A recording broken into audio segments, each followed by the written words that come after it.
안녕하세요. 고독한 낭독회에 와주신 여러분들 반갑습니다. 오늘 고독한 낭독회에서는요, 다산 정약용 사상의 정수, 목민심서 준비하였습니다. 목민심서는 다산 정약용이 전라도 강진에서 18년간 귀양사를 하고 있던 중에 당시 조선의 피폐한 사회상을 고발하고 당대의 병폐를 해소하기 위해 조선 후기의 제도와 법령을 조목조목 분석하며 집필한 저서입니다.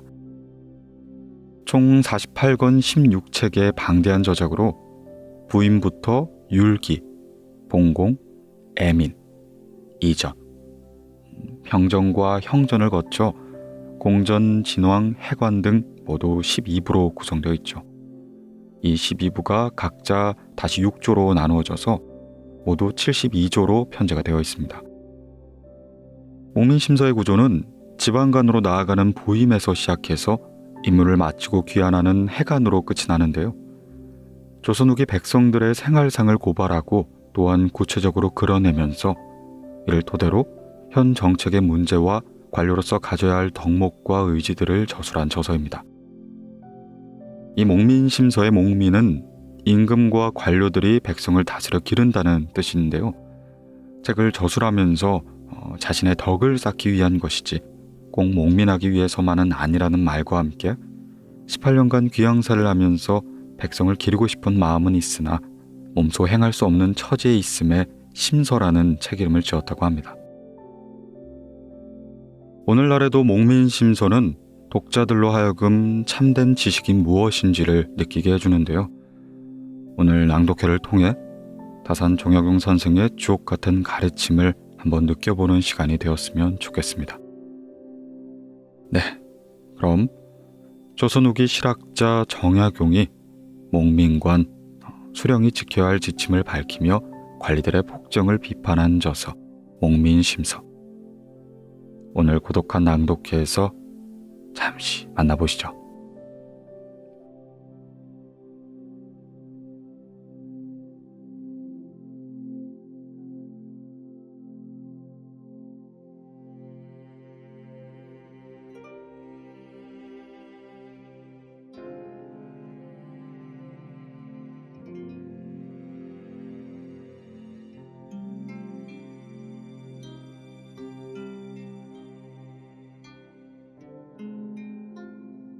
스스로 쓴 서문, 자서.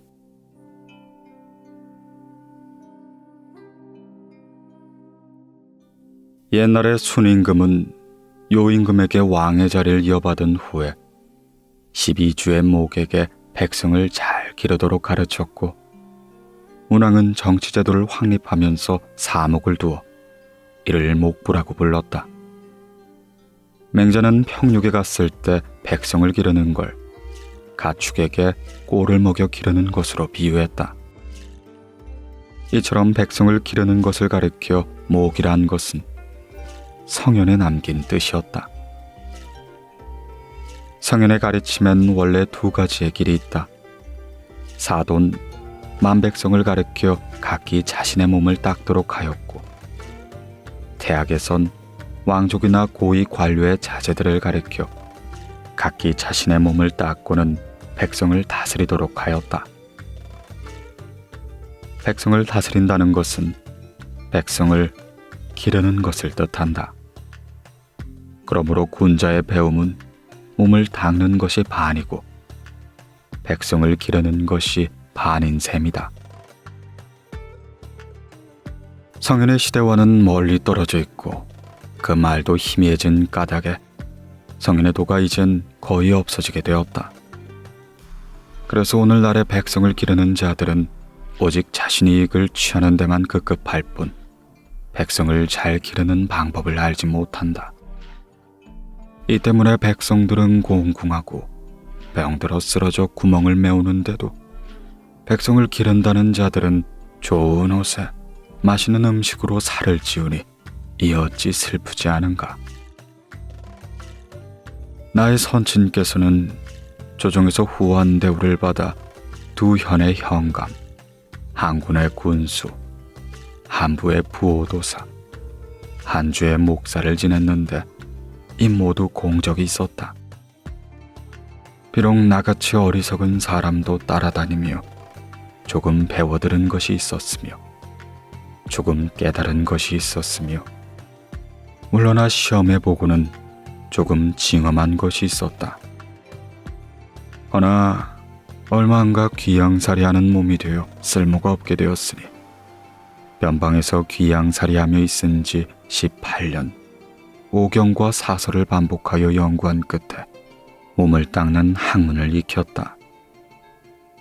하오나 시간이 지나 생각해보니 몸을 닦는 학문은 학문의 반에 불과한 것이었다. 하여 중국의 23사와 우리나라의 모든 역사서, 기타 저술 및 문집 등의 예전의 사목이 백성을 길렀던 자치를 가려 뽑아내어 종류대로 나눈 끝에야 책을 만들게 되었다.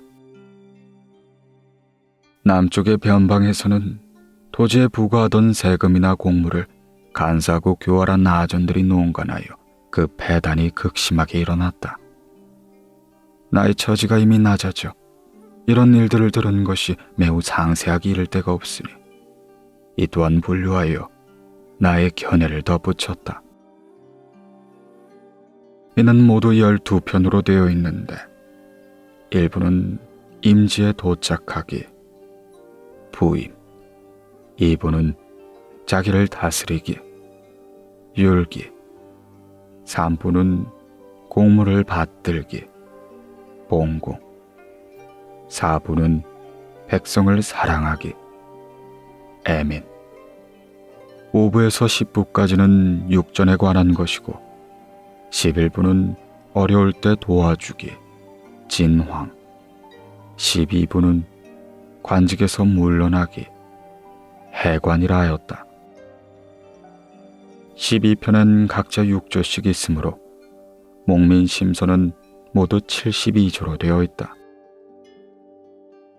몇 개의 조를 합해 한 권으로 만들기도 하였고 혹 한 조를 나누어 몇 권으로 만들기도 하였다.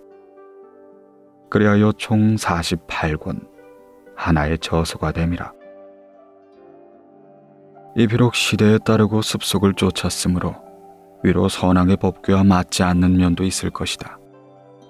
허나 백성을 기르는 일은 그 원칙과 예가 갖추어졌다.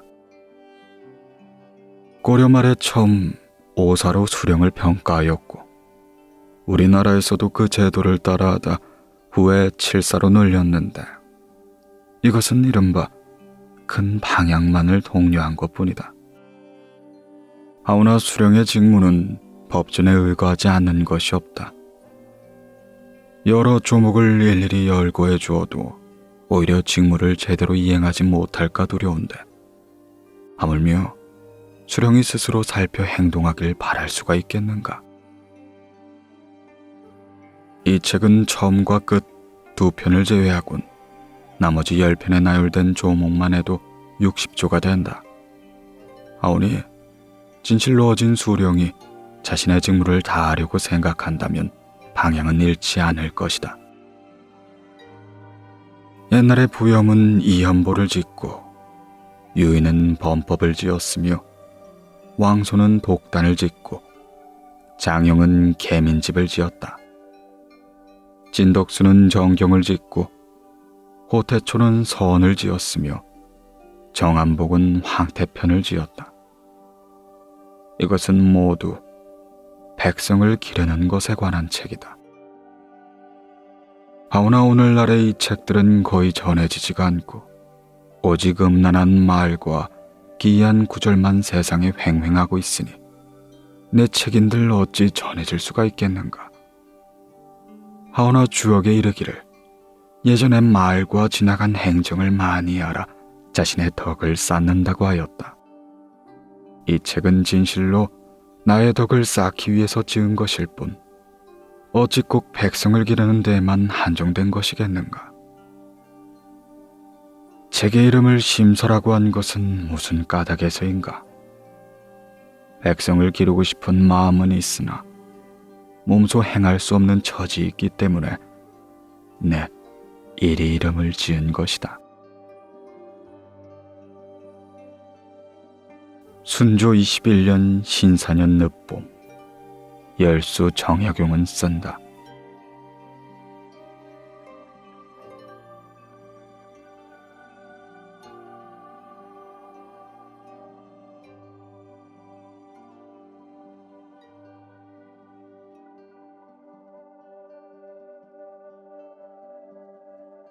일부 임지에 도착하기. 부임 6조. 제1조 임명받기. 다른 벼슬은 구해도 좋으나 백성을 기르는 벼슬은 구해선 안 된다. 윗사람을 섬기는 사람을 백성이라 하고 백성을 기르는 사람을 선비라 한다. 선비는 곧 벼슬하는 사람이다. 그러니 벼슬하는 사람은 모두 백성을 기르는 자인 것이다. 그러나 중앙관청이라는 관료는 왕을 받드는 것을 직무로 삼거나 기간에 일을 하는 것을 임무로 삼기 때문에 조심하고 삼가면 죄를 짓는 일은 거의 없다. 그런데 오직 수령은 만백성을 다스리는 사람으로서 하루에도 온갖 일을 미세한 데까지 처리한다. 그러므로 천하국가를 다스리는 사람과는 크고 작은 차이가 있을 뿐 실제 그 위치는 같으니 수령은 어찌 구해서 되는 벼슬이겠는가. 옛날에 상공은 그 영역이 사방 100리였고 후백은 70리였으며 자남은 50리였고 50리에 미치지 못하는 자를 부용이라 하였으니 이들은 모두 제후이다. 지금 조선의 큰 고을은 그 땅이 상공의 영역에 준하고 중간 고을은 후백의 영역에 준하며 작은 고을은 자남의 영역, 더 작은 고을은 부용의 영역에 준한다. 하오니 그 벼슬 이름은 비록 다르지만 직무는 곧 옛날의 제후와 같은 것이다. 옛날에 제후에게는 재상이 있었고 삼경이 있었으며 대부와 온갖 벼슬이 갖춰져 있어 각자 자신의 일을 맡아야 했으므로 제후 노릇을 하긴 어렵지 않았다. 허나 지금의 수령은 외로이 만백성 위에 홀로서 간사한 백성 3명을 보좌하는 사람으로 삼고 교활한 아전 60-70명을 돕는 사람으로 삼으며 거칠고 거센 자 몇 명을 막빈으로 삼고 심성이 좋지 않은 자 수십 명을 종으로 삼고 있다. 이들은 서로 벗처럼 단단하게 결합하여 한 사람의 총명을 가리고 수령을 속여 제멋대로 함으로써 백성을 학대하고 있는 것이다. 옛날의 제후는 아비가 지위를 전해주고 아들이 이어받아 대대로 지위를 세습했다. 그 결과 백성 중에 죄를 짓는 자는 죽을 때까지 등용되지 못하거나 때로는 대로 넘겨서도 벼슬 하지 못했다. 이는 그 명분과 의리를 지극히 중시했기 때문이다. 그래서 비록 악한 사람이라도 감히 두려워 복종하지 않을 수가 없던 것이다. 지금의 수령은 올해 역임해봐야 2년 정도이고 그렇지 않으면 몇 달 만에 바뀐다. 그 사정은 마치 여관의 나그네와 같다. 그에 반해 저 보좌하는 사람과 막빈, 종들은 모두 아비가 전해주고 아들이 이어받으니 마치 옛날 대대로 계승한 경과 같다. 주인과 나그네의 형세가 이미 다르고 오래하고 잠시하는 사정 또한 다르다. 임금과 신하 사이의 큰 의리도 하늘과 땅 사이에 정해진 분수가 있는 것도 아니기 때문에 죄를 짓는 자는 도망에 피했다 나그네가 떠나면 주인이 집에 돌아오는 것처럼 하여 편안히 있게 된다. 하오니 무엇을 두려워하겠는가? 그러므로 수령일을 하는 어려움은 공우와 같은 제후보다 몇 배나 더하니 수령이 어찌 구해서 되는 벼슬이겠는가? 비록 덕이 있어도 위험하지 않으면 수령으로 벼슬 할 수 없고 비록 뜻이 있더라도 현명하지 않으면 수령 벼슬 알 수 없다. 무릇 제대로 할 수 없는데 하는 경우는 백성이 그 피해를 보아 해독이 만연되어 수령에게 천벌이 내려지고 재앙이 자손들에까지 전해지는 것이다. 하온이 수령이 어찌 구한다고 되는 벼슬이겠는가. 지금의 무인들은 몸소 인사를 담당하는 관리를 찾아가 수령 자리를 구걸한다. 이것이 습관이 되고 풍속을 이루어 아무렇지도 않게 여기고 부끄러워할 줄 모른다. 그 재주와 슬기가 벼슬에 능한지 능하지 않은지를 구하는 자도 헤아리지 않고 듣는 자도 살펴묻지 않으니 이것은 참으로 잘못된 것이다.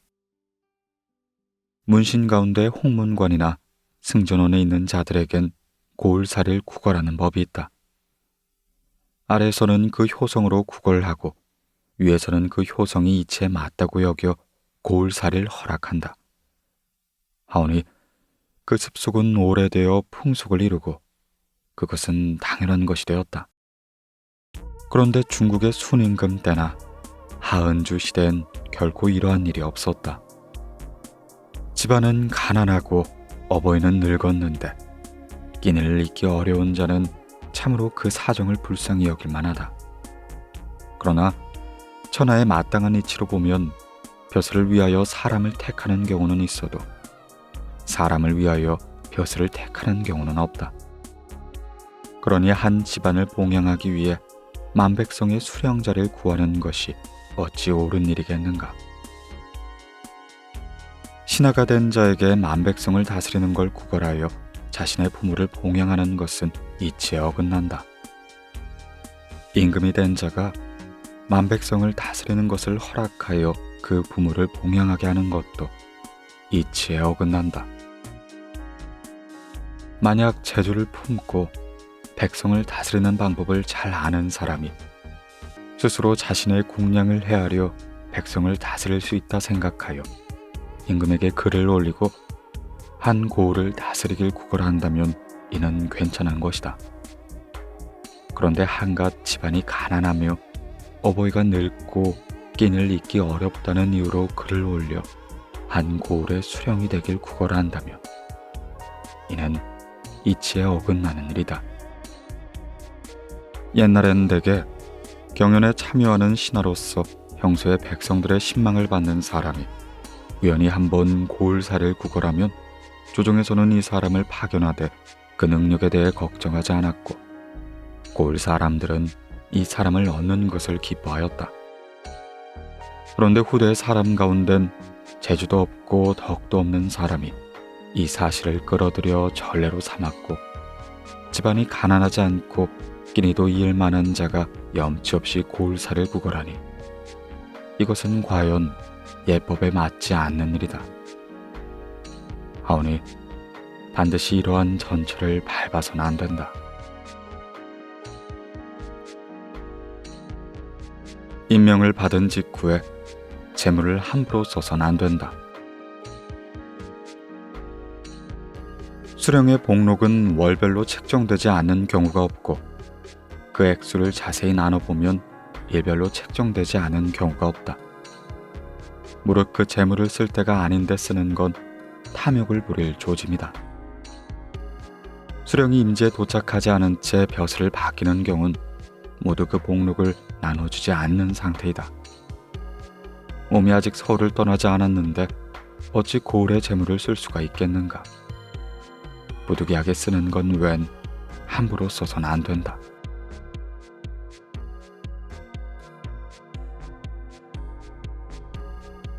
새 수령을 맞이하는 데 필요한 세마전을 이미 공적 비용으로 받고선 또 백성들에게서 거둬들인다면 이것은 임금의 은혜를 감추고서 백성들의 재물을 약탈하는 것이니 이런 일을 해서는 안 된다. 요즘 신구 수령이 교체될 때 신구 수령에게 드는 세마전을 민간에서 징수하기도 하고 혹은 공적 비용보다 몇 배는 더해 받기도 하고 공적 비용과 서로 맞먹게 받기도 한다. 이 습속이 오래되어 풍속을 이루어 이를 아무렇지도 않게 여기고 부끄러워할 줄 모르니 이것은 예법에 크게 어긋나는 일이다. 임금이 백성을 위해 근심하여 나에게 말을 하사였으나 임금의 은혜를 감추고 백성의 재물을 약탈하니 이는 이른바 갈매기 먹어치우고서 또 제사를 지내지 않는 것과 같다. 새 수령의 쇠마저는 반드시 향청에서 명령을 내게 되었으니 이것이 새 수령의 죄는 아니다. 허나 새 수령이 취임한 후에도 이 돈을 민간에게 돌려주지 않으니 이것은 새 수령이 먹어치운 것이다. 거둔 사람은 내가 아니지만 먹는 사람은 누구란 말인가? 이미 먹어서는 안 될 것이라면 차라리 일찌감치 명령을 내려 자신의 마음을 만백성에게 밝히는 게 나을 것이다.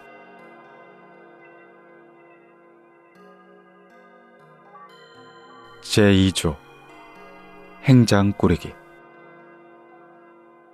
행장을 꾸릴 때 의복과 안장 얹은 말은 다 예전 것으로 하고 새 것을 마련해서는 안 된다. 백성을 사랑하는 근본은 비용을 절약하는 데 있고 비용을 절약하는 근본은 검소함에 있다. 검소한 이후에 청렴할 수가 있고 청렴한 이후에 자유로울 수 있으니 검소함은 백성을 기르는 첫 번째 일인 것이다. 어리석은 사람은 배운 것도 없고 무식하여 깨끗한 옷에 좋은 갓을 쓰고 화려한 안장과 좋은 말을 타는 것으로 위엄을 뽐내려고 한다.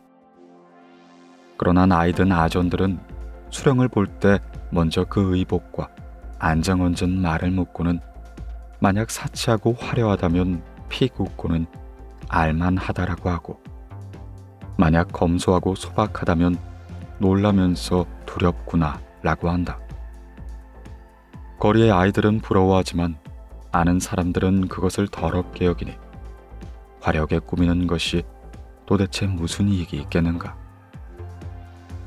어리석은 사람은 잘못 생각하여 사람들이 자신을 부러워한다고 여기지만 실상 부러워하지도 않을 뿐만 아니라 도리어 미워하는 마음을 갖게 된다. 나의 재물을 축낸 데다 나의 명예까지 손상되어 미움을 받고 있으니 이만큼 어리석은 일이 없지 않은가? 무릇 사치함은 다 어리석은 짓이다. 동행하는 사람이 많아서는 안 된다.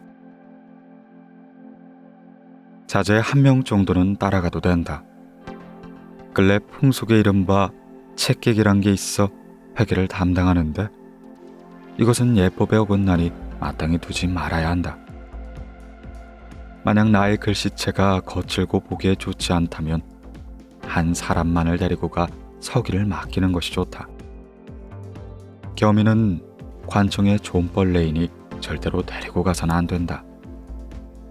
만일 공로가 많은 자가 있거든 후하게 대우하겠다는 약속을 하면 된다.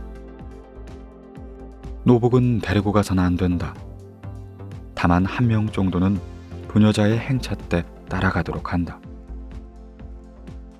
총괄에 말한다면 자제히 하는 아전과 같은 관속들과 말을 해서는 안 된다. 수령을 새로 맞이하는 아전들이 오면 당일에 으뜸 아전을 불러 다음과 같이 약속을 할 것이다. 자제히 하는 얼굴을 볼 수 있어도 말을 해서는 안 된다. 자제가 말을 건네면 내가 대답하지 않을 수가 없으니 죄가 자제에게 있다. 그 외에 만일 한마디라도 말을 건넨다면 너에게 죄가 있는 것이다. 아전들이 말을 걸었는데 네가 금지시키지 못했다면 너에게 죄가 있는 것이다. 내 사람을 단속하여 금한 것을 범하지 않도록 하고 만일 범하는 자가 있으면 반드시 벌을 주고 용서하지 말아야 한다. 이불과 소못 외에 책을 한 술에 싣는다면 이는 맑은 성비의 행장일 것이다. 오늘날 수령으로 부임하는 사람들은 오직 역서 한 권만을 끼고 나머지 책은 한 권도 행장에 넣지 않는다. 고을에 가면 마땅히 많은 재물을 얻을 것이니 돌아오는 행장이 반드시 무거울 것이므로 한 권의 책 또한 부담이 된다 여기는 것이다. 어찌 이런 더러운 마음으로 백성을 다스릴 수가 있겠는가? 문과는 관직에 있으면 인근의 선비들과 질문도 할 것이며 논란도 벌이는 일이 있을 것이다. 이보단 못하겠지만 과거 공부를 권장하기 위해선 옛일을 참고하고 글재를 찾아야 하는데 이때는 반드시 서적이 있어야 한다. 또 이보단 못하지만 때로는 이웃과나의 잔치를 열거나 산수 유람을 할 때 운자를 내어 시를 짓는데 이때에도 반드시 옛 사람의 시집이 있어야 한다. 하물며 전정과 부역, 진율과 현혹 같은 것은 옛 서적을 참고하지 않으면 어떻게 그것을 논의하겠는가? 남북의 변방은 멀고 황폐하며 풍토와 기후가 달라 질병이 쉽게 생기는데 의원을 구하기도 어려우니 의사 몇 종 가지고 가는 것이 어찌 적다고 하겠는가? 변방의 요새에선 아침 저녁으로 별난에 대응해야 하니 곧 척계광, 유대유, 왕명학, 모원 등이 편찬한 병서만큼 항상 살펴보지 않을 수가 없지 않은가? 하오니 책을 한 술에 싣는 것은 하지 않을 수가 없는 일이다. 수령일을 마치고 돌아가는 날에 토산물을 옆에 끼지 않고 이 수레로서 돌아간다면 어찌 맑은 바람이 길에 가득하지 않겠는가?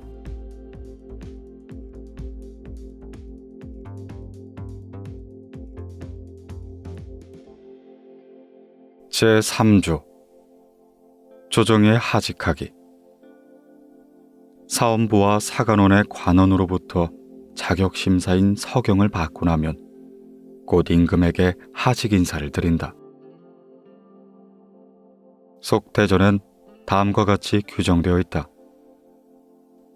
각 도의 도사나 수령으로 처음 임명된 자는 다 서경을 받는다. 일찍이 시종과 당상관을 역임한 자는 서경을 받지 않는다. 서경은 사헌부와 사간원 양 기관에서 관원 2사람씩 내어 거행한다. 임명된 후 50일이 지났어도 서경을 끝마치지 못한 자는 임금께 아뢰어 다시 임명한다. 감찰로 임명되었을 때 이미 서경을 받았으면 비록 처음 수령에 임명되었더라도 다시 서경을 받지 않는다. 살피건대 서경이란 건 내외를 사조로 다 기록하고 아울러 처가의 사조 또한 기록함으로써 그 허울이 있고 없음을 살필 뿐만 아니라 당사자의 허물도 살펴 수령을 지키기에 적절한지 여부를 결정하는 제도이다. 임금의 특별한 지시가 있을 경우엔 한 기간의 서경을 면제해 주었는데 지금은 이 규정이 형식적인 것일 뿐이다. 경국대전엔 다음과 같이 규정되어 있다. 수령은 사소와 일경, 대명률, 경국대전의 내용에 대해 구술시험을 봐야 하고 백성을 다스리는 방법에 대해 필답시험을 봐야 한다. 살피건대 예법은 수령의 임무를 중하게 여겨 임명하기 전에 청거를 받았고 이미 임명했으면 서경을 받도록 했다. 또 경서와 법률을 시험하여 그 재주와 학식을 살폈다. 그런데 이제 이 법은 문구와 격식만 갖추었을 뿐 유명무실해져 재주가 없고 무식한 자들도 수령볕을 나는 데는 거리낌이 없게 되었다. 공경과 대간에게 두루 하직 인사를 할 땐 마땅히 자신의 재주와 궁량이 수령볕을 하기에 부족함을 말할 뿐 녹봉이 많고 적음은 말해서는 안 된다. 수령의 녹봉이 아무리 적더라도 10식구가 굶주리진 않을 것이다. 고을로 떠나는 사람이나 보내는 사람이나 그 고을이 황폐하지 않은지 백성이 고통이 없는지를 의논해야 할 것이다. 하오니 녹봉이 많고 적음을 말하는 건 상당히 부끄러운 것이다. 녹봉이 많음을 기뻐하는 자에겐 마땅히 다음과 같이 말해줘야 한다. 정직하지 않은 방법으로 얻은 물건이 많을 것으로 예상되는데 무엇이 그리 기쁘단 말입니까? 또 녹봉이 적은 것을 걱정하는 자에겐 다음과 같이 말해줘야 한다. 10식구가 굶주리지 않으면 되는데 무엇이 그리 근심한단 말입니까? 재상이나 대신 중엔 일찍이 그 도의 감사나 인근 고을의 수령을 역임한 자가 있으면 그 고을의 풍속과 폐단을 자세히 묻고선 그걸 바로잡기 위한 방법을 정한다. 이땐 자신이 지극한 정성을 보이며 도와줄 것을 청해야지 가볍게 형식적으로 물어서는 안 된다. 맞이하러 온 아전과 하인들을 대할 때 경솔히 체면을 손상해선 안 된다. 또한 자신을 자랑하며 잘난 체해선 안 된다. 잠자코 말을 하지 않는 것보다 더 좋은 방법은 없다. 금죽은 박정이 새로 남원부서로 임명됐을 때 맞이하러 온 아전이 개인적으로 봉부에 통제하길 어린 학사가 말도 하지 않고 웃지도 않은 채 오롯이 단정하게 앉아있으니 그 마음을 헤아리기 어렵다 라는 말을 했다. 이 말이 한때 널리 전파되었는데 이 말을 가지고 금주의 화상찬으로 삼았다.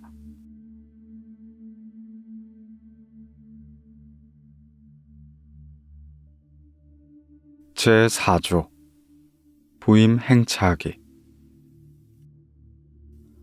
행차는 반드시 일찍 출발하고 저녁엔 반드시 일찍 쉰다. 말에 올랐을 때 비로소 동이 트기 시작하고 말에서 내렸을 땐 아직 해가 지지 않는 상태가 좋다. 으뜸 아전을 불러 다음과 같이 다짐을 해둬야 한다. 하인이 이미 밥을 먹은 후에 진질로 올리고 말에 올랐을 때 동이 트기 시작하면 좋은 것이니 알아서 거행해라. 아랫사람의 사정을 잘 알지 못하는 사람은 먼저 약속을 하는 일이 없이 일찌감치 일어나 밥을 재촉하고 곧장 말에 오른다. 그러면 하인은 밥을 받아놓고도 먹지 못하고 일어나는 경우가 많은 것이다. 말을 달리게 하지 말아야 한다. 말을 달리게 하면 아랫사람들은 수령의 성격이 경솔하고 조급하다고 생각한다. 작은 길이 구불구불한 곳에서는 뒤를 돌아보지 말아야 한다. 뒤를 돌아보면 말을 탄 아전들은 진흙길이라도 말에서 내려야 하니 이 또한 유념해 두어야 할 것이다. 돌아보지 않을 뿐만 아니라 형편에 따라선 고개를 외면하여 그들이 몸을 움직일 수 있도록 해주는 것이 좋다. 길에서 아전 가운데 비록 몸을 굽히지 않는 자가 있어도 꾸짖지 말아야 한다. 길에서 하는 매일 세 끼의 식사의 음식은 국 한 그릇, 김치 한 접시, 장 한 종지 외에 4접시를 초과하면 안 된다. 4접시라는 건 옛날에 이른바 이두와 이변이다. 음식점에서 먹을 때에도 이 수보다 덜 하지 말고 임시로 차린 주방에서 먹을 때에도 이 수보다 더하지 말아야 한다. 필요한 물품은 아랫사람이 하는 대로 두고 잔소리를 하지 말아야 할 것이며 비용이 많고 적음 또한 절대 물어봐서는 안 된다. 관청 건물에 귀신과 요괴가 있어 아전들이 피하도록 고하더라도 그 말에 구애받지 말아서 어지러운 풍속을 진정시켜야 한다. 동안 때 왕도는 미연의 수령에 임명되어 관청에 도착해 시정이란 곳에 이르렀는데 정자의 우두머리가 말하였다. 정자에는 귀신이 있어 지나가는 나그네를 자주 죽였으니 묵으시면 안 됩니다. 이에 왕돈이 말했다. 어질이 흉하고 사악한 것을 이기고 덕이 상스럽지 못한 것을 제거하니 어찌 귀신을 피하겠는가. 그러고선 정자에 들어가 하룻밤을 묵었다. 밤중에 한 여자가 원한을 말하는 걸 들었는데 정자의 우두머리에게 죽음을 당했다는 것이다. 다음날 아침 유효를 불러 따점으로 정자 우두머리의 죄를 보고받고는 정자 우두머리를 잡아 옥에 가두었다. 중국 진나라 때 악광이 하남 부윤이 됐을 때 관세에 요기가 많았다. 전임 부윤은 감히 그곳에 거처하지 못했다. 악광이 뒷날 벽구멍 속에서 너구리를 잡아 죽이니 드디어 요괴는 사라지고 없었다. 부임길에 들르는 관청에서는 마땅히 선배 수령에게가 백성을 다스리는 법을 열심히 논의해야 한다. 절대 농담으로 밤을 보내선 안 된다. 이미 자신이 근무할 도에 들어서면 여러 고을의 수령은 모두 동료로서의 정이 있는 사람들이다. 만일 미워하는 집안이 아니라면 마땅히 곧장 방문하여 얼굴을 봐야 한다. 이를 가볍게 지나쳐 스스로를 교만하게 보이면 안 된다는 것이다. 하물며 저들은 관청에 있는 지 이미 오래되었으니 그들에게서 그 지방의 풍속과 문물, 새로 생긴 폐단과 예전에 백성이 겪었던 고통 등을 반드시 물어봐야 할 것이다. 새로 부임하는 자가 스스로 자신의 이목을 넓히지 않아서야 되겠는가?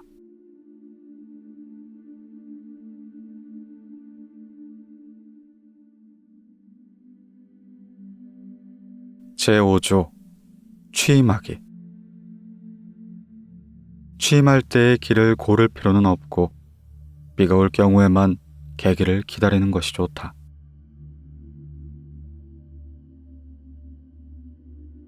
사람마다 나를 고르지 않는 이가 없으나 봉고 파직을 당한 자도 있고 고과 등급을 하로 받아 파직당하는 자도 있으며 사고를 만나 떠나는 자도 있다. 전임자들이 길이를 골라도 효염을 보지 못했으니 다시 한번 어찌 그것을 따르겠는가. 매양 보면 새로 부임하는 수령은 임금 지방에 도착하면 하루에 겨우 한 역참만 가기도 하고 하루 종일 머물러 있기도 하며 길리를 기다린다. 고을에서 기다리는 아전들은 이를 속으로 비웃으며 수령이 지혜롭지 못한 줄 알 것이다. 또 수령을 따라가는 관속은 집 생각에 마음이 급하나 앉아서 여비만 낭비하니 이는 모두들 수령이 재앙을 받도록 저주할 것이다. 길한 것은 저주를 감당하지 못할 것이니 이 무슨 이익이 있겠는가. 다만 취임하는 날에 바람과 비가 거세어 어두운 상태라면 백성들을 불편하게 할 것이니 잠깐 날이 개길 기다리는 것이 좋다. 취임하면 관속의 인사를 받는다. 죄수를 불러 앉히곤 다음과 같이 말을 한다. 급하지 않은 공사는 일을 시작할 때까지 기다리고 만일 시급한 공사가 있으면 오늘이나 내일이라도 구애받지 말고 바로 아뢰는 것이 좋다.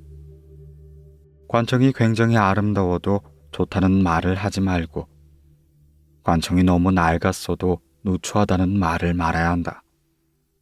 주변에 있는 온갖 물건에 대해 좋다거나 나쁘다는 말을 하지 말고 함구해야 한다. 눈으로는 아무것도 보지 못하는 것처럼 할 것이며 입으로는 말을 하지 못하는 것처럼 하고 조용히 관청 안에 물결이 잔잔한 것처럼 고요하게 해야 한다. 관속의 인사가 끝나면 삼가 단정히 앉아 백성을 다스릴 방도를 생각한다. 너그럽고 엄숙하며 간결하고 치밀하게 규모를 미리 정하되 그때의 사정에 맞게 스스로 확고해야 한다. 치형결엔 다음과 같은 말이 있다. 군자가 백성을 다스릴 땐 가장 먼저 자신의 성격 중 치우친 면을 찾아 바로잡아야 한다. 유약한 성격은 강하게 고치고 게으른 성격은 부지런하게 고치고 완강한 데 치우친 성격은 너그럽게 고치는 것이다. 반드시 구준의 대학년이, 조선료의 자경편, 설문청의 종정록 등의 책에서 아름다운 말과 착한 행실이 쓰여 있어 마음에 기쁨과 감동을 주는 구절을 항상 읽고 풀이해야 한다. 그렇게 하여 거듭거듭 본받아 실행함으로써 그 마음 또한 맑게 한다. 또한 경국대전, 수교짐록, 결속유치, 무언록, 종덕편, 의욕집 등의 책을 미리 연구하면 모두 힘을 얻게 될 것이다. 옛사람들이 의술을 가르칠 때에는 매일 해 뜰 무렵 먼저 효경과 논어를 읽히니 또한 이러한 뜻과 같은 것이다. 안정복의 인관정료엔 다음과 같은 말이 있다. 천리의 습속이 같지 않고 백리의 풍습이 같지 않다. 한 도 안에서도 산과 바다의 풍토가 다르고 한 현 안에서도 읍과 촌의 숭상하는 것이 다르다. 장사꾼이 많은 땅은 민심이 간사하고 농사꾼이 많은 땅은 민심이 질박하다. 하오니 백성을 다스리는 자는 마땅히 행세를 살펴 그것에 맞게 대처해야 할 것이다. 예전 당나라 유중영이 경조윤이 되어 황간에 일하던 관아의 아전이 곡식을 약속한 기일에 어겨 들어오자 그를 매로 쳐 죽이곤 했다. 허나 유중영이 후에 하얀 부윤이 되어서는 너그러움과 은혜로움으로 정실을 했다.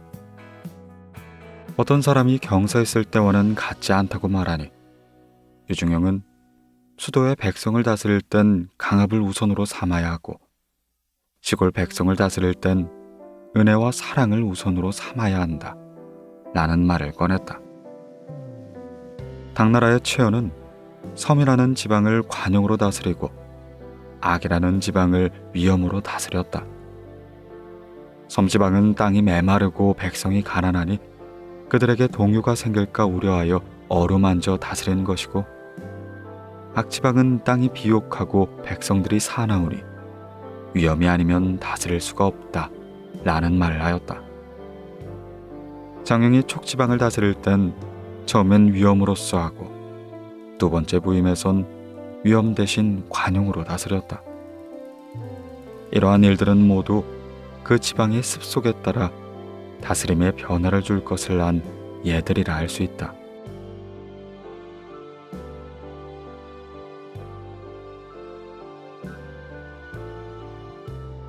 제6조 공무보기.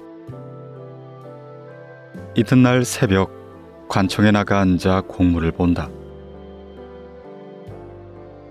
상급 관청에 올리는 보고문 가운데 응당 전례에 따라야 할 것은 따르고 곧바로 서명 날인한다.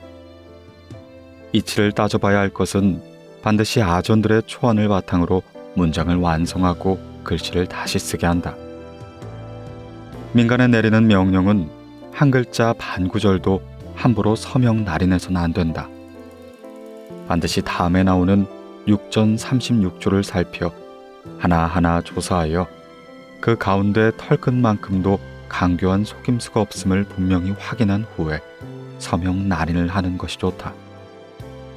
혹 의문이 있으면 아랫사람에게 묻는 것을 부끄러워하지 말고 으뜸 아전과 담당 아전을 불러 간곡하게 캐묻는다. 매양 보면 가장 어리석은 사람일수록 거짓으로 일을 잘하는 척하고 아랫사람에게 묻는 것을 부끄러워하며 어지러이 의문나는 점을 묻어버리곤 한다. 그리고 문서 끝에 서명하는 것만 조심스럽게 하여 아전들의 술수에 빠지는 자가 많다.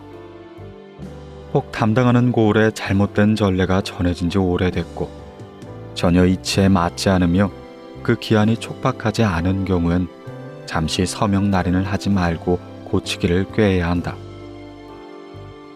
기한이 촉박하거나 일이 많고 번잡하여 쉽게 바꿀 수 없는 것은 우선 명령으로 내려놓고 고치기를 꾀해야 한다.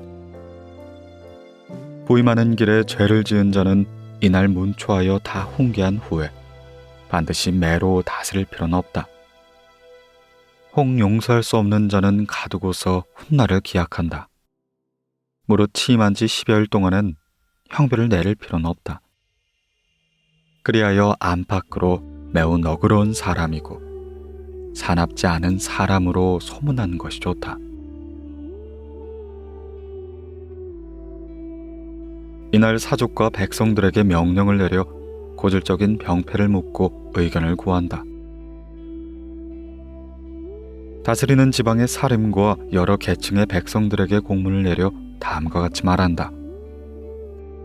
현령이 알린다. 이 일을 맡은 사람은 적당한 제목이 아님에도 불구하고 나라의 은혜를 크게 입어 이 고을로 내려와 일을 보게 됐다.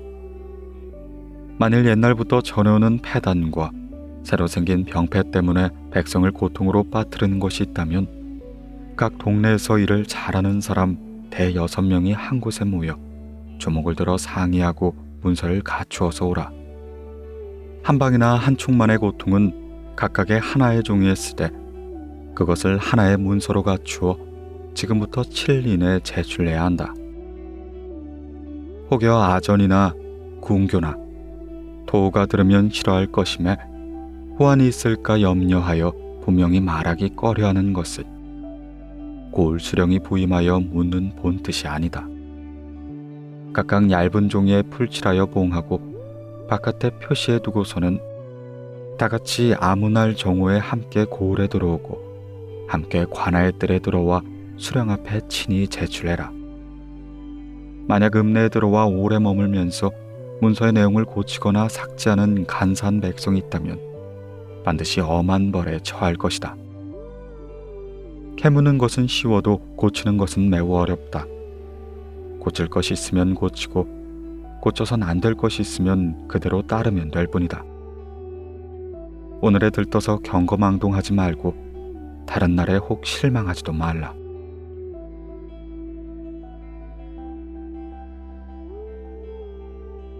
관청의 일은 기한이 있는 것이다. 기한이 믿음을 주지 못하면 백성은 명령을 우습게 여길 것이니 기한은 미쁘게 하지 않을 수 없다.